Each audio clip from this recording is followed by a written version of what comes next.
এই আশুরার দিনে আমাদের করণীয় কি? আমাদের কিছু করণীয় আছে। বিশেষ করে আশুরার দিন আমরা রোজা রাখব। আশুরার দিন কি রাখবো বলেন? রোজা রাখব। এই রোজার বহুত বরকত রয়েছে, বহুত ফজিলাত রয়েছে। হাদিস শরীফের মধ্যে আল্লাহর রসুল সাল্লাল্লাহু আলাইহি ওয়াসাল্লাম এক হাদিস ইরশাদ করেন, সিয়ামু ইয়াউমি আশুরা ইন্নী আহতাসিবু আলাল্লাহ আইয়ুকাফিরা সানাতাল্লাতী ক্বাবলাহ।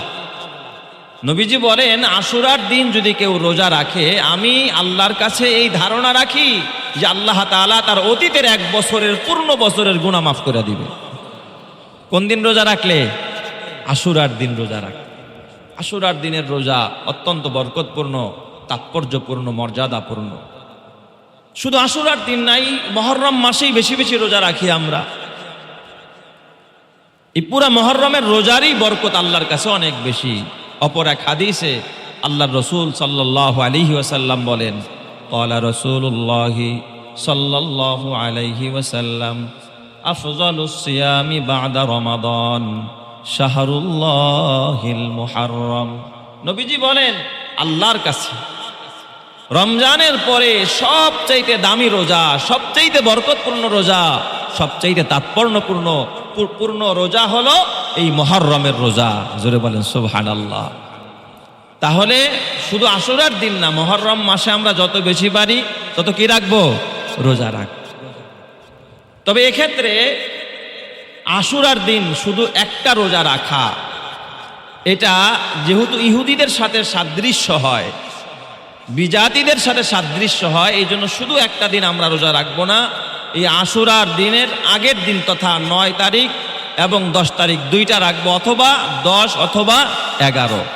নবী আলাইহিস সালাতু ওয়াস সালাম তার জীবনেও তিনি এই আশা ব্যক্ত করেছেন, যদিও তিনি পরের বছর আর হায়াত পান নাই।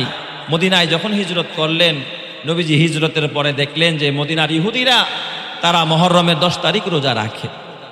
তো নবীজি জিজ্ঞাসা করলেন, আজকের এই দিনটি কোন দিন যে তোমরা আজকে রোজা রাখতেছো, কেন রোজা রাখতেছো? তখন তারা বলল যে এই দিন আমাদের নবী হযরত মূসা আলাইহিস সালাতু ওয়াস সালামকে আল্লাহ তাআলা বনি ইসরাইলের সমস্ত লোকদেরকে মূসা নবী সহ ফিরআউনের হাত থেকে নদী পার করিয়ে আল্লাহ তাআলা তাকে সংরক্ষণ করেছিলেন, হেফাজত করেছিলেন। এই জন্যের শুকরিয়া স্বরূপ আমরা এই দিন রোজা রাখি। আল্লাহর রসুল সাল্লাল্লাহু আলাইহি ওয়াসাল্লাম বললেন, আনা আহাক্কু বি মূসা মিনকুম, আরে মূসা তো আমার ভাই, এই মূসার অনুসরণ যদি তোমরা করতে পারো, সে তো আমার ভাই, অতএব আমি তার অনুসরণ করার সবচেয়ে বেশি হকদার। অতএব নবী ওই বছর রোজা রাখলেন এবং বললেন, আগামী বছর যদি আমি বেঁচে থাকি, সাহাবায়ে কেরাম ওই বছর রোজা রাখলেন, আগামী বছর যদি বেঁচে থাকি তাহলে এর সাথে 9 তারিখটা আমি মিলায়া নিব, অথবা বলেছেন যদি বেঁচে থাকি এর পরের দিনের 11 তারিখটা আমি মিলায়া 2টা রোজা রাখবো। যেরকম সুবহানাল্লাহ, যাতে করে ইহুদিদের সাথে অমুসলিমদের সাথে সাদৃশ্য না। তাহলে আশুরার দিন রোজা রাখা, এটা হলো আমাদের অন্যতম করণীয়। এই কাজটা আমরা করবো ইনশাল্লাহ। পারবো তো সবাই ইনশাল্লাহ? হাদিস শরীফের মধ্যে আসছে, মা হাফসা রাদিয়াল্লাহু তাআলা আনহা থেকে বর্ণিত, উম্মুল মুমিনিন, নবীজির প্রিয়তমা একজন স্ত্রী হযরতে ওমরে ফারুক, ওমর ইবনুল খাত্তাব রাদিয়াল্লাহু তাআলা আনহুর কন্যা, নবীজির স্ত্রী মা হাফসা থেকে হাদিস বর্ণিত। মা হাফসা রাদিয়াল্লাহু তাআলা আনহা বলেন যে আমি রাসূলুল্লাহ সাল্লাল্লাহু আলাইহি ওয়াসাল্লামকে 4টা আমল কখনো ছাড়তে দেখি নাই। সুবহানাল্লাহ বলেন সবাই। নবীজি 4টা আমল কখনো ছাড়েন নাই, সব সময় করতেন। কোন বছর যতদিন হায়াতে ছিলেন আল্লাহর রসুলকে আমি 4টা আমল কখনো ছাড়তে দেখি নাই। সেই 4টা আমলের মধ্যে 1 নম্বরের আমল হলো আশুরার রোজা। সুবহানাল্লাহ বলেন। আল্লাহর নবী যতদিন বেঁচে ছিলেন কোনো বছর আশুরার রোজা কি করে নাই? মিস করে। আল্লাহর রসুল সবসময় আশুরার রোজা রাখতেন। তো এর থেকে প্রতীয়মান হয় যে আল্লাহর রসুল মুদাওয়ামাতের সাথে সবসময় একেবারে লাগাতার এই রোজা রেখেছেন, আশুরার রোজা রেখেছেন। এই জন্য আমরাও এই রোজাটা রাখবো। হ্যাঁ, তবে যদি এই রোজাটা কেউ না রাখে তাহলে সে গুনাহগার হবে না। যদি আশুরার রোজা কেউ না রাখে তাহলে কি হবে না? গুনাহগার হবে না, কিন্তু বড় বরকত থেকে, বড় ফজিলত থেকে সে কি হয়ে যাবে? বঞ্চিত হয়ে যাবে, মাহরুম হয়ে যাবে। তাহলে 1 নাম্বার, মা হাফসা রাদিয়াল্লাহু তাআলা আনহা বলেন আম্মা জানা হাফসা বলেন যে আল্লাহর রসুল সাল্লাল্লাহু আলাইহি ওয়াসাল্লাম তার 4টি আমলের মধ্যে যে আমলগুলো নবীজি কখনো ছাড়েন নাই, সেই আমলগুলোর মধ্যে অন্যতম একটা আমল ছিল আশুরার রোজা। আল্লাহর রসুল সব সময় এই রোজাটা রাখতেন। 2 নাম্বার আরেকটা আমল আল্লাহর রসুল কখনো ছাড়েন নাই, সব সময় করেছেন, সেটা হলো আল্লাহর রসুল জিলহজ মাসের 10 দিনের রোজা। 10 দিন যে জিলহজ মাসের প্রথম যে 10 দিন কোরবানির আগের যেই মাসটাই যে গত মাস চলে গেল, আমাদের থেকে বিদায় নিয়ে চলে গেল, এই 10 দিন রোজা রাখা। আল্লাহ তাআলা কোরআনে কারীমের ভিতরে এই 10 রাতেরও কসম করেছেন, ওয়াল ফাজর ওয়ালায়ালিন আশর। আল্লাহ তাআলা এই ওয়ালায়ালিন আশর, এই যে 10 রাতের কসম করলেন, অত্যন্ত বরকতপূর্ণ রাত এই জিলহজের 10 রাত 10 দিন। এই দিনগুলোতে আল্লাহ রসুল কি করতেন? রোজা রাখতেন। দিনের বেলায় রোজা রাখতেন, রাতের বেলায় তাহাজ্জুদের সালাতে দাঁড়ায়া যাইতেন। সুবহানাল্লাহি ওয়া বিহামদিহি। এটা নবীজির দৈনন্দিন জীবনের একেবারে মুদাওয়ামাতের সাথে বিরামহীনভাবে নবীজি এই আমলটা করতেন। যতদিন বেঁচে ছিলেন নবীজির থেকে এই রোজাগুলো কখনো ছুটতো না। নবীজির আর একটা আমল হলো যেটা সব সময় করতেন, আম্মা জান হাফসা বলেন আল্লাহর রাসূল সাল্লাল্লাহু আলাইহি ওয়াসাল্লাম দোজাহানের নবী, উম্মতের কান্ডারি বিশ্ব নবী, 3টা রোজা রাখতেন প্রত্যেক মাসের আইয়ামে বীজের রোজা। 13, 14, 15 চন্দ্র মাস হিসাবে, আরবি মাস হিসাবে রহমতে আলম নবী 13 তারিখ রোজা রাখতেন, 14 তারিখ রোজা রাখতেন, 15 তারিখ রোজা রাখতেন। এই 3 দিন রোজা রাখতেন। এটা ছিল আল্লাহর নবী দোজাহানের নবীর স্পেশাল আমল। এই আমলগুলো নবী যতদিন বেঁচে ছিলেন কোনোদিন ছাড়তেন না।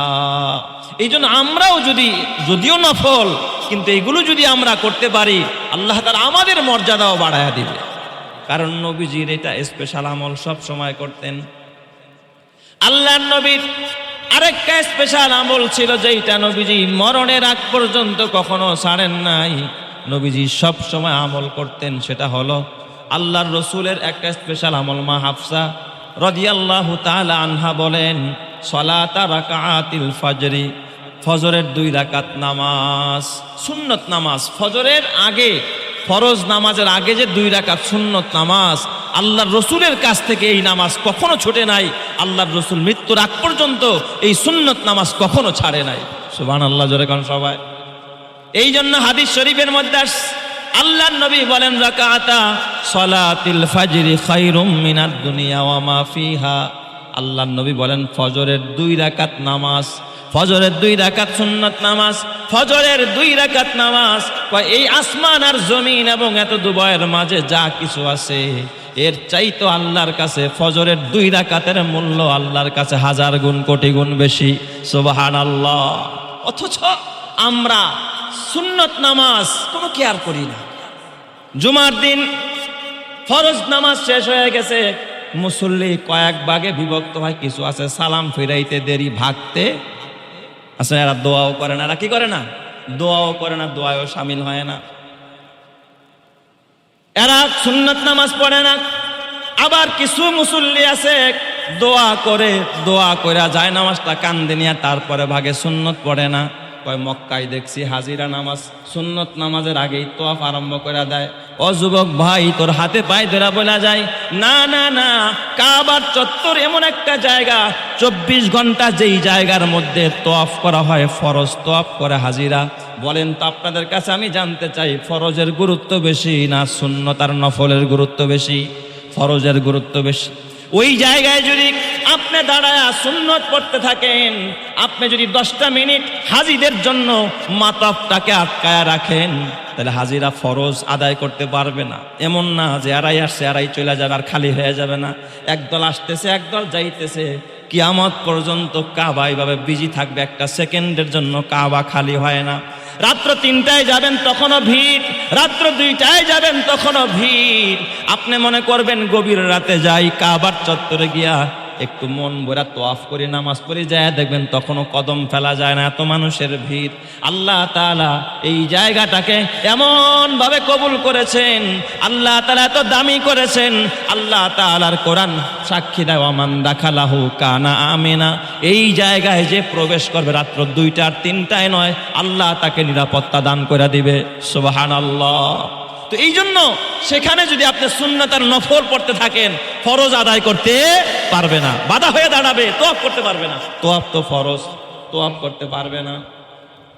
কারণ যারা উমরার নিয়তেও যায় প্রথম তাদের তোয়াফটাও ফরজ হয়ে যায়।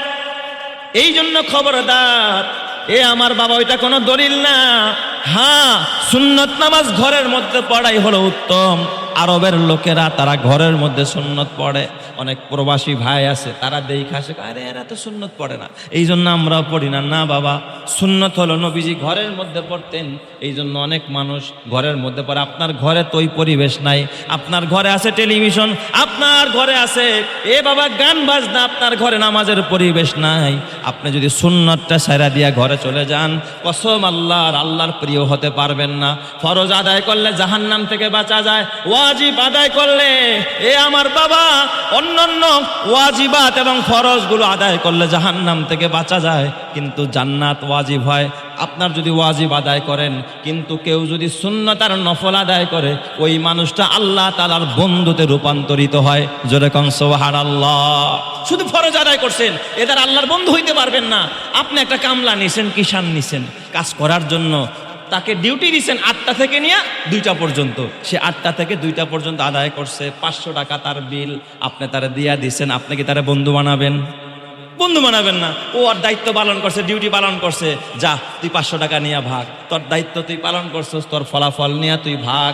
তুই কিন্তু আমার প্রিয় হতে পারস নাই, কারণ সে এক্সট্রা কোনো কাজ করে নাই, দায়িত্ব পালন করছে, পারিশ্রমিকও সে পুরাপুরি পাওয়া গেছে। কিন্তু আরেকটা লোক আপনার সাথে কন্টাক্ট হয়েছে, 8টা থেকে 2টা পর্যন্ত কাজ করবে, কিন্তু এই লোকটা 8টা থেকে 2টা না 4টা পর্যন্ত কাজ করছে, 2টা পর্যন্ত শেষ কইরা অতিরিক্ত এক্সট্রা কিছু কাজ করছে। আপনি মালিক তারা টাকা দিতে যায় দেন, আরে করছে তারে কিন্তু অনেক কাজ করছে। বলেন তো এই লোকটার প্রতি আপনি বেজার হবেন না খুশি হবেন? তাহলে সে কি দায়িত্ব পালন করছে না অতিরিক্ত করছে? নফল মানে কি? অতিরিক্ত। নফল মানে কি? অতিরিক্ত। সে তো অতিরিক্ত ডিউটি করেছে, অতিরিক্ত আদায় করার কারণে এখন আপনি চিন্তা করলেন, ভাই আগামীকাল আমার লোকের দরকার নাই, হয়তো আগামী সপ্তাহে একটা লোক আমার কাজের জন্য দরকার, কিন্তু আপনার মতো লোক আমি খুঁজি, ভাই নাম্বারটা দিয়ে যান, কন্ট্যাক্ট নাম্বারটা দিয়ে যান। আর যদি আমার বাবাই যে 2 ঘন্টা কাজ ডিউটি বেশি করার কারণে আপনি তার কন্ট্যাক্ট নাম্বার খোঁজেন, তারে মাঝে মাঝে ফোন দিয়া জিজ্ঞেস করেন, ভাই কেমন আছেন? আপনারে কিন্তু আগামীতে আমি কাজ ধরলে আপনার মতো লোক আমার দরকার, কারণ আপনি ডিউটি দেখেন না, ঘড়ির টাইমের দিকে তাকান না। আর যদি কোনো শ্রমিক 8টা বাজে যায় ঘড়ি দেখা, আর যদি 2টা বাজার 1 মিনিট আগেই কয় মহাজন তাড়াতাড়ি টাকাটা দেন, আর 1 মিনিট পর আর থাকবো না, আমার হাত চলবে না, আমার কোনো কাজ চলবে না, তাহলে সে মহব্বত পাবে না, বরং সে দায়িত্ব পালন করলো, পারিশ্রমিকটুকু পাবে, ভালোবাসা পাবে না, মহব্বত পাবে না। ডিউটির চাইতে বেশি যখন আদায় করে তখন মালিকের ভালোবাসা পায়। আল্লাহ তাআলা বলে, গোলাম 5 ওয়াক্ত নামাজ আমি ফরজ করলাম, ওয়াজিবগুলো আদায় করলি বান্দা, আমার জন্য ওভার টাইম দিলি না, আমার ভালোবাসা আমার ঘরে বৈশা রলি না, সুন্নাতটাও পড়লি না, নফলটাও পড়লি না, কোথার থেকে আমার ভালোবাসা আসবে? বান্দারে ফরজ আর ওয়াজিবের সাথে সাথে কোনো বান্দা যদি কোনো গোলাম যদি সুন্নতের নফল নামাজগুলো লাগাতার আদায় করতে পারে, কিয়ামতের ময়দানে আল্লাহ ডাক দিয়া বলবো, ফেরেশতা আমার বান্দার আমল নামা ওজন দিয়া দেখ, নেকের পাল্লা ভারী হয় না হালকা হয়? বলবা আল্লাহ হালকা হয়ে গেছে, ফরজ নামাজের মধ্যে ত্রুটি হয়ে গেছে, অমুক ওয়াক্তের মধ্যে 2 রাকাত নামাজ নাই, 4 রাকাত নামাজ নাই। আল্লাহ কয়, দেখ নফলের ভান্ডারটা খুলে দেখ, সুন্নতের ভান্ডারটা খুলে দেখ, তার অন্য কোনো আমল আছে কিনা? কয় হ্যাঁ আল্লাহ, নফল আছে, সুন্নত আছে। আল্লাহ কয়, এখান থেকে নিয়ে ওটাকে পুরা করে দে। আমার বান্দা ডিউটির চাইতে বেশি আদায় করেছে, আমি ওর প্রতি খুশি হয়ে গেছি, আমি আল্লাহ এই কারণে ওরে ক্ষমা করে জান্নাতের ফয়সালা করে দিছি। জোরে কোন সুবহানাল্লাহ। বলেন তো আমার আল্লাহ দিবে কি দিবে না? এই জন্য আমার বাবা খবরদার, সুন্নাত ছাড়া যাবে না। আল্লাহর নবীর কথা মিথ্যা নয়, রাকাআতা সালাতিল ফজরি খায়রুম মিনাদ দুনিয়া ওয়া মা ফিহা।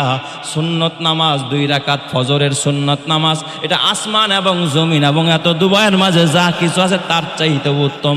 জোরে কোন সুবহানাল্লাহ। অথচ এই নামাজটাই আমাদের সমাজের মানুষের কাছে সবচাইতে অবহেলিত।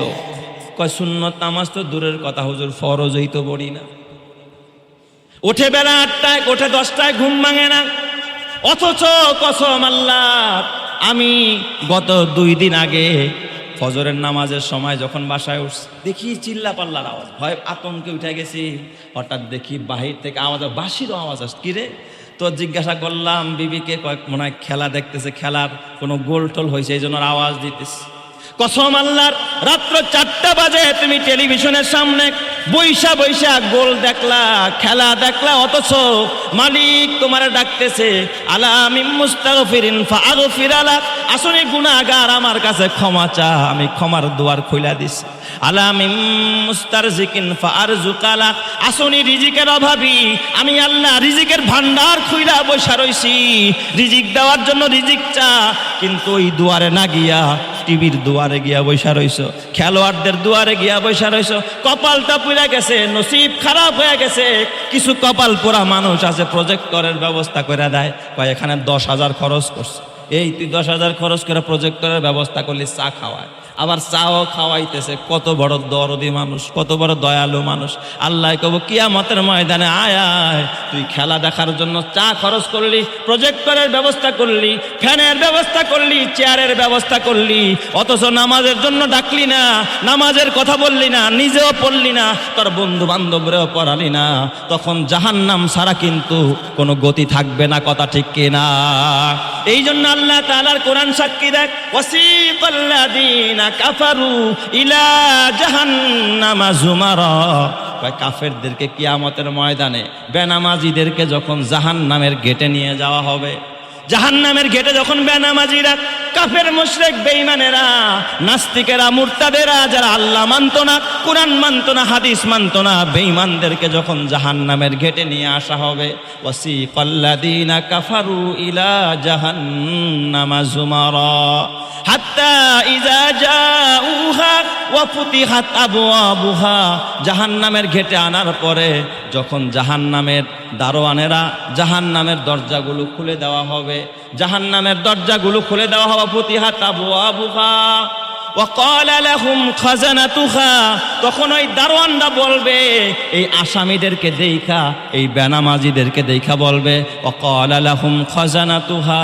আলাম ইয়াতিকুম রুসুলুম মিনকুম ইয়াতলুনা আলাইকুম আয়াতি রাব্বিকুম, আরে তোদের কাছে কি আল্লাহর পক্ষ থেকে কোনো দূত আসে নাই, কোনো রসুল আসে নাই, কোনো আলেম আসে নাই, কোনো খতিব কি জুমার মেম্বারে বসে তোদেরকে সতর্ক করে নাই?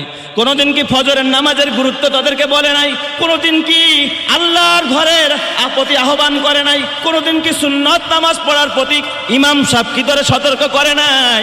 আলাম ইয়াতিকুম রুসুলুম মিনকুম ইয়াতলুনা আলাইকুম আয়াতি রাব্বিকুম, সে কি আল্লাহর কোরআন পুরা পুরা তাদেরকে শোনায় নাই? তাদেরকে কি ভয় দেখায় নাই? ওয়ায়ুনদিরুনাকুম লিকা ইয়াউমিকুম হাযা, এই দিন যে আল্লাহর সাথে মোলাকাত করতে হবে, জাহান্নামে যেতে হবে, আল্লাহর সামনে দাঁড়াইতে হবে, হিসাব দিতে হবে, এই ব্যাপারে কি মসজিদের মেম্বার থেকে খতিব সাহেব তাদেরকে সতর্ক করে নাই? ওয়ায়ুনদিরুনাকুম লিকা ইয়াউমিকুম হাযা, তখন ওরা কেঁদে দিবে, ওরা চিৎকার মারতে থাকবে, আত্মচিৎকার করতে করতে ওরা ডাক দিয়া বলবে ইয়াউমিকুম হাযা ক্বালু বালা, হা হা হা, আমাদেরকে তো খতিব সাহেব বারবার সতর্ক করছিল কিন্তু কেয়ার করি নাই, মূল্য দেই নাই, মনে করি হুজুররাই কথা বলে। ক্বালু বালা ওয়ালাকিন হাক্কাত কালিমাতুল আযাবি আলাল কাফিরিন, কিন্তু আল্লাহর পক্ষ থেকে আমরা যারা বেনামাজি ছিলাম, যারা কাফের ছিলাম, বিধর্মী ছিলাম, আমাদের জন্য আল্লাহ তাআলা আযাবকে অবধারিত করে দিছে। আল্লাহ তুমি আমাদের সবাইকে হেফাজত করো, জোরে কান আমিন, আরো জোরে বলেন আমিন। এই জন্য মা হাফসা বলেন আল্লাহর নবী 4 আমল কখনো ছাড়ে নাই। 1 নম্বর হলো আশুরার রোজা, 2 নম্বর আল্লাহর নবী কখনো ছাড়েন নাই জিল 13, 14, 15 এই রোজাগুলো আল্লাহর নবী ছাড়ে নাই। আর 4র্থ নম্বর আমল হলো আল্লাহর নবী ফজরের 2 রাকাত সুন্নত নামাজ কখনো ছাড়ে নাই, কখনো কাজা করে নাই। এই জন্য বাবা তোমার হাতে পায়ে ধরে বলা যায়, খবরদার এই মুহররমের 10 তারিখ আসতেছে, সেটাকে কেন্দ্র কইরা তুমি রোজা রাখো, তুমি আমল করো, তুমি তওবা করো। 2 নম্বর আরেকটা আমল করবা, তওবা করবা, কারণ এই দিন নবীদের তওবা কবুল হয়েছে। এই দিন আল্লাহ তাআলা নবীর আল্লাহর কাছে যা চেয়েছে, আশুরার দিন আল্লাহর কাছে তাই পেয়েছে। তুমি কেন তাজিয়ার মিছিল বের করো? তুমি কেন নাচানাচি করো, ঢোল তবলা বাজাও, কেন গান বাজনা করো, কেন তুমি এই দিন বিভিন্ন খানার ইন্তজামে তুমি ব্যস্ত থাকো? কসম আল্লাহর, এইগুলো করা জায়েজ নাই, এইগুলো করা বিদআত, এইগুলো করা শিরক, এইগুলো করা হলো ইসলাম বিরোধী কাজ, কোরআন হাত সুন্নাহ বিরোধী কাজ, এইগুলো আমরা করব না। ওই দিন আমরা তওবা করব, ওই দিন রোজা রাখবো, আর ওই দিন আমরা বেশি বেশি করে আল্লাহর কাছে পানা চাবো। আমরা যদি আল্লাহর কাছে পানা চাই, আল্লাহর কাছে ক্ষমা চাই, যেই দিন আল্লাহ তাআলা হাজারো পয়গম্বরের দোয়া কবুল করেছেন, আদম সফিউল্লাহর দোয়া কবুল হয়েছে, সেটাও ছিল আশুরার 10 তারিখ, মুহররমের 10 তারিখ। আল্লাহ তাআলা নূহ পয়গম্বরকে ওই যে বন্যার ভিতরে যেই দিন তার নৌকাটা ভিড়েছিল, ওইটাও ছিল মুহররমের 10 তারিখ। এ আমার বাবা, এই দিন আল্লাহ তাআলা হযরতে ইউনূস পয়গম্বর মাছের পেটের ভিতরে আল্লাহ তাআলা এই বাবা পাহাড়ের পাশে নদীর ধারে আল্লাহ তাআলা যেই দিন মাছের পেট থেকে ইউনূস পয়গম্বরকে গলৎকরণ করেছিল, বের করে দিয়েছিল, ওই দিনটা ছিল আশুরার দিন। অতএব এই দিন এতগুলো বিপদ থেকে যদি পয়গম্বরেরা মুক্তি পাইতে পারে, আল্লাহর কাছে তুমিও মুক্তি চাও, তুমিও তওবা করো, রোজা রাখো, এরপর তওবা করো, আল্লাহকে বলো আল্লাহ গোটা বছরটা যেন ভালো যায়, প্রথম মাসেই আমি তওবা করলাম আল্লাহ, বাকি 11টা মাস যেন আমার ভালো যায়। আমার আল্লাহ তাআলা তোমাকেও ক্ষমা করে পয়গম্বরদের মতো আল্লাহ তাআলা তোমাদের মর্যাদা বাড়ায় জান্নাতের মেহমান করে দিবে। সবাই বলি আমিন। আল্লাহ আমাদের সকলকে তৌফিক দান করুক, সকলেই বলি আমিন। ওয়া আখিরি দাওয়ানা আলহামদুলিল্লাহি রাব্বিল আলামিন। যারা সুন্নত পড়ি নাই, সুন্নত নামাজ পড়ে নেই।